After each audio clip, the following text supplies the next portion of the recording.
ఈ మధ్య రిలీజ్ అయింది ఒక cinema, tugs life, tug life. తగ్గింది లైఫ్. నేను చాలా అంటే మన ఎక్స్పెక్టేషన్స్ ఎలా ఉంటాయండి గురుగారు? కాంబినేషన్ నేను కాంబినేషన్ గురించి మాట్లాడు. నువ్వు ఏది ఎడిట్ చేయవుగా? అసలు సమస్య లేదు, నేను మాట్లాడే అసలు సమస్య లేదు. అయితే ఒక కమల్ హాసన్, ఒక శంభు, ఒక మణిరత్నం కదా, ఏదన్నా అవార్డు ఫంక్షన్కి పిలిస్తే బాగుండేది. మణిరత్నం గారే కదా, మణిరత్నమేనా? మరి ఎట్లా? ఇవాళ తారీఖు 6 అనుకుంటా, అది 5వ తారీఖు రిలీజ్. నేను 3వ తారీఖు అనుకుంటా ఇచ్చిన ఇంటర్వ్యూలో చెప్పా, the most biggest disaster is తగ్ లైఫ్. భారతీయుడు 2 కన్నా కూడా దరిద్రంగా ఉంటుందని చెప్పా, నేరుగా చెప్పా, స్ట్రైట్గా చెప్పా. పల్లవి ఛానల్లో చాలా క్లియర్గా చెప్పా. కాబట్టి మీరు వెళ్ళి ఎంక్వైరీ చేసుకోవచ్చు, వీడు నిజమా అబద్ధమా అనేది. అంటే I'm proving every time that I'm a Narasimha బిడ్డ, నారసింహుడి బిడ్డ అని ప్రతిసారి ప్రూవ్ చేస్తూనే ఉన్నా. కొత్తగా చేసి చచ్చేదే ఉంది నా బొంద. కానీ నేను చెప్పా, ఇది ఆడదు. ఇది సినిమాని ఇష్టపూర్వకంగా చూసేవాళ్ళు వెళ్ళి ఎందుకు వచ్చానరా నాయన అనుకుంటారు. ఇదే జరుగుతుంది, మీరు చూసుకోండి. నేను చెప్పడం కాదు అని అంటే ఓకే, సంక్రాంతికి వచ్చే సినిమాల్లో మీరు చెప్పారు, అదే జరిగింది. సో అందుకే ఇక్కడ జరిగిందిగా చెప్పా, మీకు చెప్పా కదా, సంక్రాంతికి వచ్చే సినిమాలో ఇది రిజల్ట్ ఇదే అని చెప్పేసా. ఏదైనా మారిందా? అలాగే 3వ తారీఖు ఈ సినిమా గురించి చెప్తే నమ్మలేదు. ఏంటండి ఏం మాట్లాడుతున్నారండి, మణిరత్నం అండి, కమల్ హాసన్. అసలు కమల్ హాసన్కి సినిమా కెరియరే క్లోజ్ అయిపోయింది. లేదు, ఇంకా తను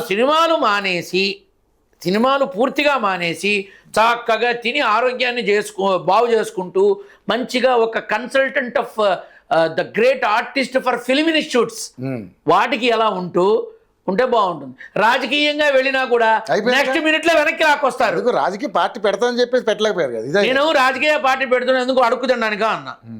తనకి లేదు నాన్న రాజకీయ యోగం. మొన్న ఎవరో అన్నారు డిఎంకే రాజ్యసభ ఇస్తుంది, 5 కోట్లు నా దగ్గర ఉంటే నేను 5 కోట్లు ఇచ్చి నేను తీసుకుంటా పదవి అని అన్న. డబ్బులు ఇస్తే రావా? ఓ అమ్మ బొచ్చడు వస్తాయి. డబ్బులు ఇస్తే పదవి కొనుక్కునే వాళ్ళు చాలా మంది. నువ్వు ఇందాక అన్నట్టు పుష్ప 2 మూవీ నా దగ్గర 100 కోట్లు ఉంటే నేను కాలేనా?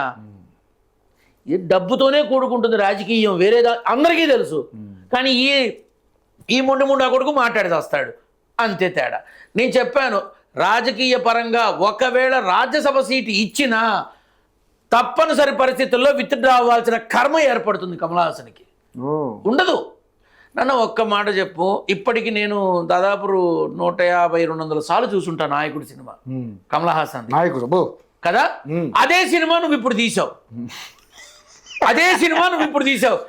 ఏమన్నా అర్థం ఉందా? అత్యాధునిక సాంకేతికత తీసుంటారు నా పిల్లాకుడు. అత్యాధునిక సాంకేతిక కాదు, అర్థం కాని సాంకేతికత. సేమ్ 30 ఏళ్ల తర్వాత నువ్వు అదే సినిమాని అలానే తీసుంటే, విత్ అప్కమింగ్ ఆర్టిస్ట్ అలానే తీసుంటే చాలా బాగుండేది. తన లోపల ఉన్న తనకి ఒక యాటిట్యూడ్, ఒక ఈగో, ఒక హెడ్ స్ట్రాంగ్ అనేవి కొన్ని ఉన్నాయి. ఎవడు ఒప్పుకున్నా ఒప్పుకోకపోయినా నాకు కమల్ హాసన్ అంటే చచ్చేంత ఇష్టం. మనసు ప్రశాంతంగా ఉండడానికి శుభ సంకల్పం, స్వాతి ముత్యం, మరో చరిత్ర ఇలాంటి సినిమాలు చూస్తా నేను. కానీ నిజం మాట్లాడి చస్తాగా, తనకున్నవి నేను పోగొట్టలేనుగా. తన ఈగో, తన యాటిట్యూడ్, తన హెడ్ స్ట్రాంగ్ పీక్స్లో ఉంటుంది. తను ఒప్పుకోడు, అది వ్యక్తిగతం కదా.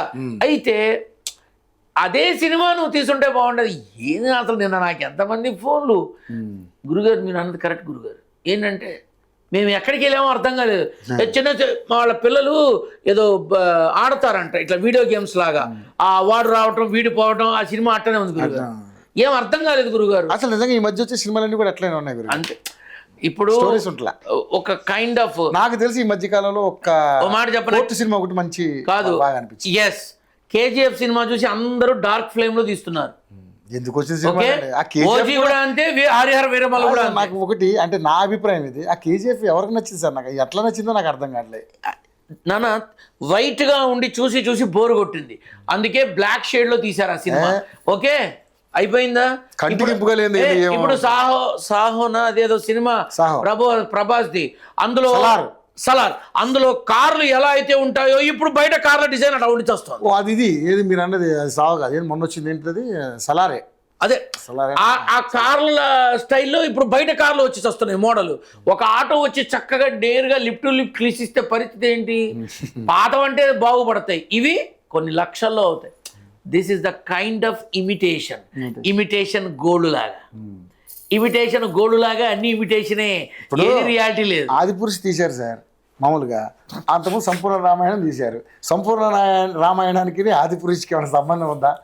కాదు నాన్న, అసలు సీతామహాసాధ్విని ఏకవస్త్రంతో టెక్నాలజీ ఇంత బాగా డెవలప్ అయింది చూపించుకోవడంలో తప్పులేదు. కాదు, ఆదిపురుషులో నువ్వు సీతామహాసాధ్విని ఏకవస్త్రంతో అప్కమింగ్ హీరోయిన్ లాగా చూపిస్తే చెప్పుతో కొట్టరు.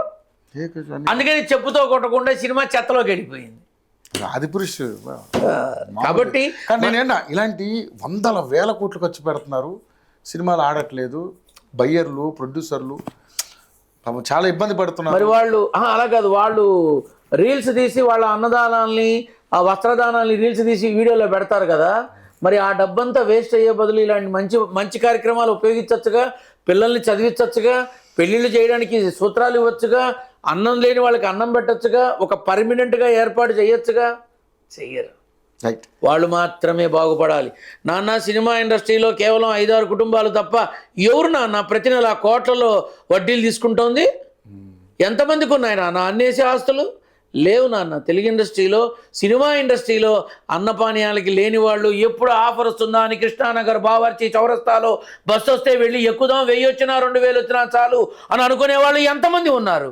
మరి వాళ్ళందరి కోసం ఒక లక్షల మంది ఉన్నారు. వీళ్ళ కోసం చిత్రపురి కాలనీ కట్టుకొని స్థలాలు కబ్జాలు చేసి 600 ఈ 100 ఈ 150 అన్ని కలుపుకొని స్టూడియోలు, ఆఫీసులు, భవంతులు కట్టుకున్న వాళ్ళు మరి ఈ జూనియర్ ఆర్టిస్టులందరి కోసం ఒక పంచవటి లాగా ఒక బ్రహ్మాండమైన తెలుగుపురి, చిత్రపురి లాంటిది ఇంకో చిత్రపురి చేయొచ్చుగా. ఎందుకు బావర్చి దగ్గర 1000కి, 1500కి, 500కి, 2000కి అల్లాడిపోతూ అటు ఇళ్ళ అద్దెలు కట్టలేక, కరెంటు బిల్లు కట్టలేక, ఇంటికి భోజనం కట్టలేక, మెస్సు టికెట్ కట్టుకోలేక అల్లాడిపోతున్న వాళ్ళని ఏ ప్రముఖ హీరోలు వచ్చి ఆదరిస్తున్నారు?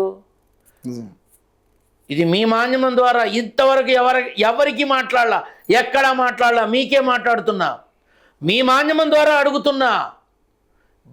విపరీతమైన సంపదలతో, 100 కోట్ల ఆస్తులతో అంతకంతకు పెరిగిపోతున్నారే. తప్పు చేయాల్సి వస్తుంది ఒక ఆడపిల్ల తను బ్రతకడానికి, తన ఇంటికి డబ్బులు పంపించడానికి, తన మానం మర్యాద అమ్ముకోవాల్సి వస్తుంది. అటువంటి వాళ్ళని కాపాడలేరా?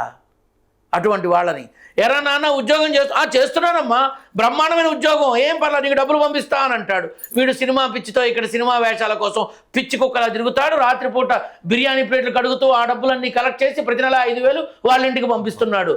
వాళ్ళకి చెయ్యలేరా? నిజం గురుగారు, వాళ్ళకి చెయ్యలేరా? ఒక మెట్రో స్టేషన్ దగ్గర ఒక అమ్మాయి 2000కి 3000కి ఇట్లా ఉన్నారు, ఈ పీజీలో ఉండేవాడు ఇలా చేస్తున్నారని మాధ్యమాల్లో కొన్నిసార్లు చూశాను నేను, సీక్రెట్ కెమెరాలు పెట్టి. మరి ఒక అమ్మాయి ఓపెన్గా అడుగుతున్నా, నన్ను తిట్టుకున్నా సరే, ఒక అమ్మాయి 2000కి 3000కి మెట్రో దగ్గర ఆ అమ్మాయి చేసే పని తప్పు అయినప్పుడు ఒకే హీరోయిన్ 10 మంది హీరోలతో ముద్దు పెట్టుకుంటోంది, 10 మందితో స్టెప్పులు వేస్తోంది, 10 మంది వాటేసుకుంటున్నారు, 10 మంది పైన కింద వేసుకుంటున్నారు. అది తప్పు కాదా? ఒక ఆడపిల్ల జీవితాన్ని బయట పెట్టడానికి నీకు సిగ్గుసర ఉండక్కర్లా? ఆ అమ్మాయి ఏ స్థితిలో ఆ పని చేస్తోంది? ఒళ్ళు బలిసి ఒళ్ళు పోయి తెలియకుండా ఏం చేస్తున్నామో అర్థం కాకుండా డ్రంక్ అండ్ డ్రైవ్లో పట్టుబడేవాళ్ళు చాలామంది ఉన్నారు. కావాలంటే వాళ్ళని పెట్టు బయట. ఉద్యోగం లేక, అమ్మా నాన్నకు పంపలేక, హాస్టల్ ఫీజు కట్టలేక మనిషి మనసుని చంపుకొని తన మాన ప్రాణాలని కూడా పణంగా పెట్టి తన బిడ్డలకు అన్నం పెడుతోంది, భర్తకి సాయం చేస్తోంది, కన్నవాళ్ళకి ఇంతో కొంత పంపిస్తోంది. వాళ్ళనెందుకురా అనవసరంగా అన్యాయంగా మాట్లాడతారు అని అడగాలనుంది. అందుకే అడిగాయి. అందుకనే కృష్ణానగర్ కథలని చాలా ఉన్నాయి నాన్న, బయటపడవు. కానీ నిజంగా నేనేమన్నా తప్పు మాట్లాడానా? మంచి టాపిక్ నిజంగా అది. సో మీ మాధ్యమం ద్వారా ఆ పెద్దవాళ్ళంతా ఇది చూసి కనీసం నెలకి ఒక 10,000 20,000 సాయం చేయండి రా బాబు, ఇద్దరికన్నా మెస్ టికెట్లు వస్తాయి అని నా మీరు అన్నట్టుగా ఆ 5గురు ఆ 6గురు అన్నట్టుగా ఇండస్ట్రీలో ఇండస్ట్రీలో 5-6 కుటుంబాలు తప్ప ఎవరి దగ్గర ఉంది నాన్న? ఈ కనీసం నిజంగానే ఎవరి దగ్గర ఉంది? టెక్నీషియన్స్, జూనియర్ ఆర్టిస్టులు చాలా మంది ఫుడ్ లేక నిజంగా నేను పొద్దున్న డ్యూటీకి వచ్చినప్పుడు చూస్తుంటాను నా టర్నింగ్ లో వందల మంది ఉంటారు. వెహికల్ వస్తే పొలవమండి ఎక్కేస్తారు పాపం. మరి నువ్వు తెల్లవారు 5 గంటలకల్లా చూడు, RFCకి వెళ్ళే వెహికల్స్ ఉంటాయి.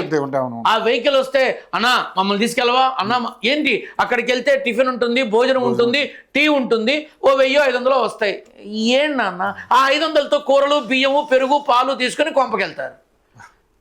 చెప్పుకుంటూ పోతే నా దగ్గర చరిత్ర చాలానే ఉంది. ఆ చరిత్ర విని మారే మనుషులు ఎవరన్నా ఉన్నాడా చెప్పండి. 6-7 కుటుంబాలు తప్ప తెలుగు సినిమా ఇండస్ట్రీలో కొన్ని వేల కోట్లు సంపాదించుకుంటూ వడ్డీల రూపంలో మళ్ళీ కోట్లు సంపాదిస్తున్నారే తప్ప చిరిగిపోతున్న జీవితాలను ఎంతమంది బాగు చేస్తున్నారు? కాబట్టి మీకు నేను ఏకీభవిస్తా. ఖచ్చితంగా వాళ్ళంట నీళ్ళు వచ్చే పరిస్థితి నిజంగా వాళ్ళని చూస్తుంటే బాధ అనిపిస్తుంది. మనం కూడా ఏం సాయం చేయలేని పరిస్థితి. నిజంగా వాళ్ళు ఏం చేస్తాం, వాళ్ళకి ఏం చేస్తాం? మొహాలకి ప్లాస్టిక్ సర్జరీలు చేయించుకొని రావడానికి కొన్ని కోట్లు ఖర్చు పెట్టి మళ్ళీ బలవంతంగా సినిమా వాళ్ళందరూ కూడా అదే సినిమాలో ఈ హీరోలు అనబడే వాళ్ళు బలవంతంగా ప్రజల మీద రుద్దబడిన హీరోలే తప్ప అసలు హీరోయిజం ఏనాడో పోయింది నాన్న. కరెక్ట్. వదిలే, అనవసరమైన విషయం.